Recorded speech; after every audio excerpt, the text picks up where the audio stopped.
क्या बादल फटने से आई तबाही?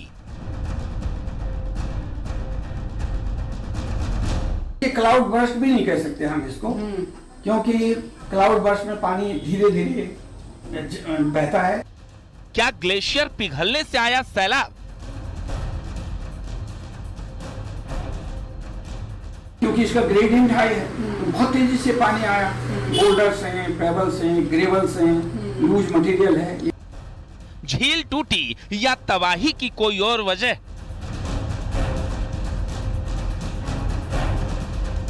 पानी कहां से आया? तो इसका मतलब ऊपर कोई न कोई ताल टूटा है, कोई छोटा मोटा ताल रहा होगा, टूटा, टूट करके बहा। धराली की तबाही की 3 थ्योरी।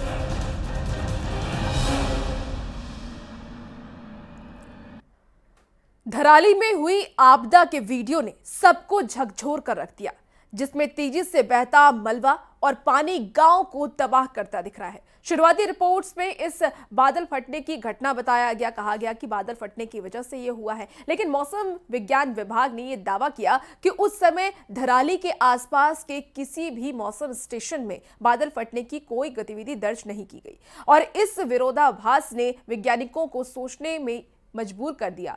सवाल ये कि बादल नहीं फटा तो क्या ग्लेशियर ब्लास्ट हुआ या झील फटी? ये रिपोर्ट देखिए।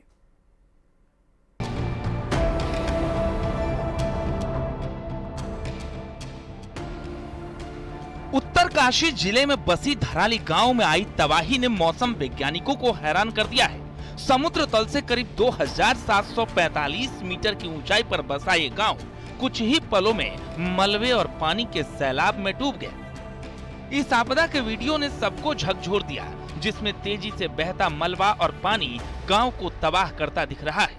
शुरुआती रिपोर्ट्स में इसे बादल फटने की घटना बताया गया, लेकिन मौसम विज्ञान विभाग ने दावा किया कि उस समय धराली के आसपास के किसी भी मौसम स्टेशन में बादल फटने की कोई गतिविधि दर्ज नहीं हुई। इस विरोधाभास ने वैज्ञानिकों को सोच में डाल दिया है। सवाल है कि बादल नहीं फटा तो क्या ग्लेशियर बर्स्ट हुआ या फिर झील फटी है?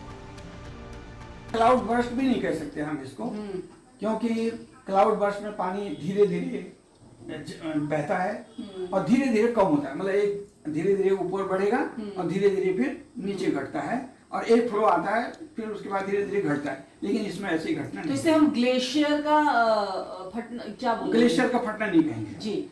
हो सकता है कोई एवलांच इसके सोर्स पर कोई एवलांच बड़ा आया हो, एवलांच आ गया हो, उसने छोटे मोटा पानी को तोड़ दिया हो। पौंड जो ताल हैं छोटे छोटे, उनको तोड़ा हो और तोड़ करके मटेरियल को ट्रांसपोर्ट किया हो।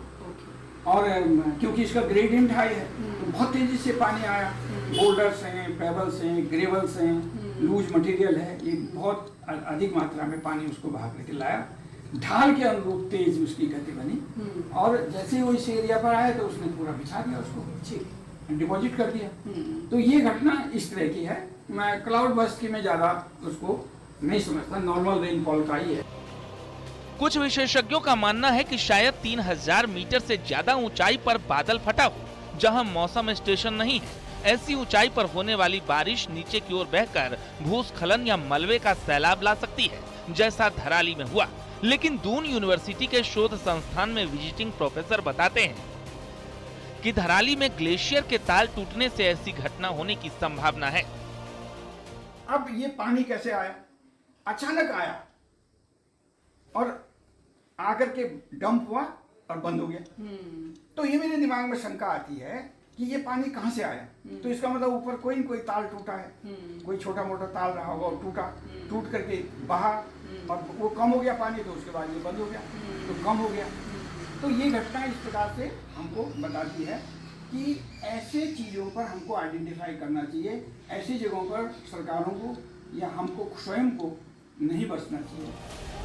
प्रोफेसर डीडी चौनियाल की माने तो जिस खीर गंगा ने धराली में तबाही मचाई, उसमें इतना पानी ग्लेशियर एरिया के ताल से आया। चौनियाल की माने तो ग्लेशियर में कई ताल हैं जो टूटकर एक दूसरे से मिलते हुए विकराल रूप ले लिया। ये खीर गंगा का उद्गम पूरा जो है स्नो कवर्ड एरिया है, पूरा बर्फ से आच्छादित एरिया है। और ग्रीष्म काल में होता क्या है कि टेम्परेचर बढ़ने से और ज़्यादा बारिश होने से, थोड़ा बारिश भी हुई होगी, उससे ये स्नो जो है मेल्ट होता है, बर्फ मेल्ट हुई और मेल्ट होने के बाद इस एरिया में आप देखेंगे कि जगह जगह छोटे छोटे ये काले काले जो दिखाई दे रहे हैं ना, ये ग्लेशियर एरिया में ऐसे थोड़े पॉन्ड्स टाइप के होते हैं, और ये ताल जिनको हम लोकल भाषा में ताल भी कहते हैं। तो ये काले काले जो आपको स्पॉट दिखाई दे रहे हैं जगह जगह, ये छोटे छोटे पॉन्ड्स है ये। अब क्या हुआ है कि इस सीजन में ज्यादा बारिश होने से और बर्फ के पिघलने से वो पॉन्ड भर गए, और भरने के बाद हो सकता है कि कोई छोटा मोटा हो सकता है कि कोई छोटा मोटा पॉन्ड टूट गया हो, और टूटने के बाद उसने नीचे वाले दूसरे पॉन्ड को भी और पुश कर दिया, तो पानी और ज्यादा बढ़ गया, फिर नीचे की तरफ और बढ़ गया। अब ये सब पानी एक साथ इकट्ठा हो गया। इकट्ठा होने के बाद इस एरिया में होता क्या है कि ये जो मोरेनिक मटेरियल होता है, ग्लेशियर के द्वारा लाया गया अनकंसोलिडेटेड मटेरियल होता है, सब बिखरा हुआ, बोल्डर्स, पेबल्स, ग्रेवल्स, सैंड सब होता है उसमें, वो बहा करके लाया। जब पानी आया तो वो मटेरियल लूज मटेरियल बहा करके गया, ये गया नीचे की साइड में। और यहाँ खास बात यह है कि जो ये नदी है खीर गंगा, इसका ग्रेडियंट भी बहुत हाई है। आईएमडी के आंकड़ों के मुताबिक उस दिन धराली के आसपास बादल फटने का कोई रिकॉर्ड नहीं है, लेकिन जानकार अब इस पर रिसर्च की बात कह रहे हैं, जिससे पता चल सके कि इस आपदा के पीछे की असली वजह क्या है।